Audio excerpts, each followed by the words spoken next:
నమస్తే, నేను Sandhya. Welcome to my channel. ఈరోజైతే ఒక మంచి నేచురల్ ఫెర్టిలైజర్ కోసం అయితే చెప్తానండి మీకోసం. అందరూ ఎలా ఉన్నారండి? బాగున్నారా? ఈ వీడియో అయితే మీరు లాస్ట్ వరకు చూడండి, మీకు తప్పకుండా యూస్ఫుల్ అవుతుంది. మన గార్డెన్లో మొక్కలకు చూడండి ఎన్ని ఫ్లవర్స్ వచ్చాయి. చెట్టు నిండా ఫ్లవర్స్, భలే అందంగా ఉంది కదా చెట్టు అయితే. నాకైతే అసలు చూడముచ్చటగా అనిపించింది. మీ గార్డెన్లో మొక్కలకు కూడా ఇలానే ఫ్లవర్స్ రావాలంటే కొన్ని టిప్స్ అయితే ఫాలో అయిపోయండి. ఫస్ట్ టిప్ ఏంటంటే వాటరింగ్ అనేది సరిగ్గా ఇవ్వాలండి. అలానే ఎక్కువగా ఇవ్వకూడదు. అంటే ఫుల్గా మొత్తం తడిగా ఉండేటట్టుగా ఒక పైన ఇంచు పొడిగా ఉండేటప్పుడు మాత్రమే ఇవ్వాలండి. ఇంకా మొగ్గలు ఎక్కువగా రావాలంటే వీటి కిందన ఉన్న స్టెమ్స్కి అయితే లీవ్స్ ఉంటాయి కదా, అవి అయితే మనం కట్ చేస్తూ ఉండాలి ఎప్పటికప్పుడు. అప్పుడే వీటి బలం అనేది మొగ్గలకి ఫ్లవర్స్కి అనేది అంది ఇంకా మంచిగా కొత్త చిగుళ్ళు అనేవి వస్తూ ఉంటాయండి. ఇక్కడైతే మంచిగా తీసేయాలండి ఇలానే. ఇంకా వాడిపోయిన పువ్వులను కూడా మనం ఎప్పటికప్పుడే తీస్తూ ఉండాలి. అందంగా ఉందని అలానే ఉంచకూడదండి.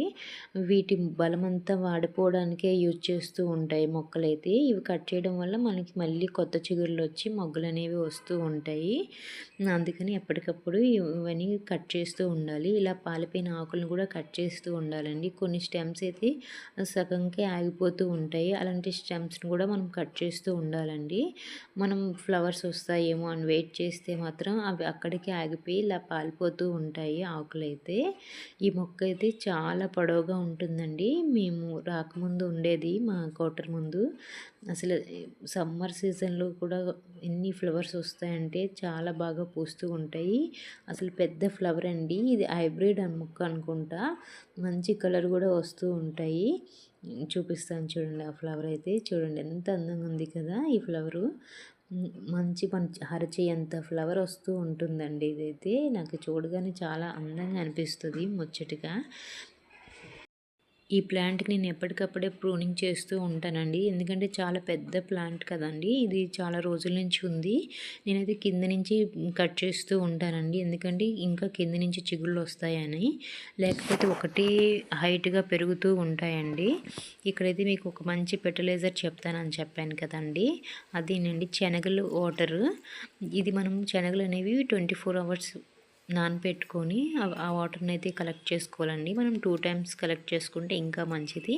నేనైతే ఇక్కడ 24 అవర్స్కి 1 టైమే కలెక్ట్ చేసుకున్నాను.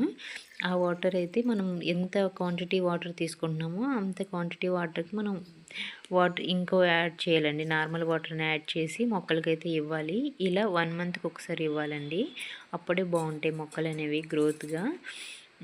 ఈ వాటర్ ఏమి గులాబీ మొక్కకైతే ఒక మంచి నేచురల్ గ్రోత్ బూస్టర్ అని చెప్పొచ్చండి. ఇందులో నైట్రోజన్ ఉండడం వల్ల కొత్త చిగుళ్ళని వచ్చి మంచిగా మగ్గులు ఫ్లవర్స్ అనేవి వస్తూ ఉంటాయి. ఇంకా రూట్స్ అనేవి కూడా బలంగా చేస్తుందండి. ఈ వాటర్ వేయడం వల్ల మొక్కలో తేమ కూడా ఎక్కువగా పెంచుతుంది. ఇంకా మట్టిని అయితే గుల్లగా చేస్తూ ఉంటుందండి. మనకి చిన్న చిన్న నత్త పురుగులు ఉంటాయి కదా, అవి ఏమీ లేకుండా కూడా చేస్తుందండి ఈ వాటర్ అయితే. తప్పకుండా మంత్లీ వన్స్ ఇవ్వండి మీ మొక్కలకి. మంచిగా ఫ్లవర్స్ అనేవి వస్తూ ఉంటాయి. అప్పుడప్పుడు వీటితో పాటు మన ఇంట్లో ఉన్న కిచెన్ వేస్ట్ని కూడా మొక్కలకి ఇస్తూ ఉండాలండి. ఉల్లి తొక్కలు వేయడం వల్ల కూడా మంచిదండి. ఎగ్ షెల్స్ కూడా వేయడం వల్ల చాలా మంచి గ్రోత్ అనేది ఈ మొక్కలకైతే వస్తుందండి, గులాబీ మొక్కలకి. ఇక్కడ చూడండి మన మొక్కలకి ఎన్ని ఫ్లవర్స్, నా దగ్గర అయితే ఒక 3-4 వెరైటీస్ ఉన్నాయండి. అన్ని మొక్కలకి ఇలానే మంచిగా ఫ్లవర్స్ అనేవి వస్తూ ఉంటాయి. నేను ఎప్పటికెప్పుడు ఫ్లవర్స్ అయిపోయిన వెంటనే ప్రూనింగ్ అయితే చేసేస్తానండి. ఇది బెస్ట్. నేను చేసిన తర్వాత డైలీ మార్నింగ్ అయితే వాటర్ని అయితే స్ప్రే చేస్తూ ఉంటానండి. అప్పుడే మంచిగా చిన్న చిన్న చిగుళ్ళు అనేవి వస్తూ ఉంటాయి. లేకపోతే ఇలా కలర్ అనేది చేంజ్ అయిపోయి ఇంకా ఎండిపోతూ ఉంటాయి. అలాంటివి అయితే మనం వెంటనే కట్ చేస్తూ ఉండాలండి.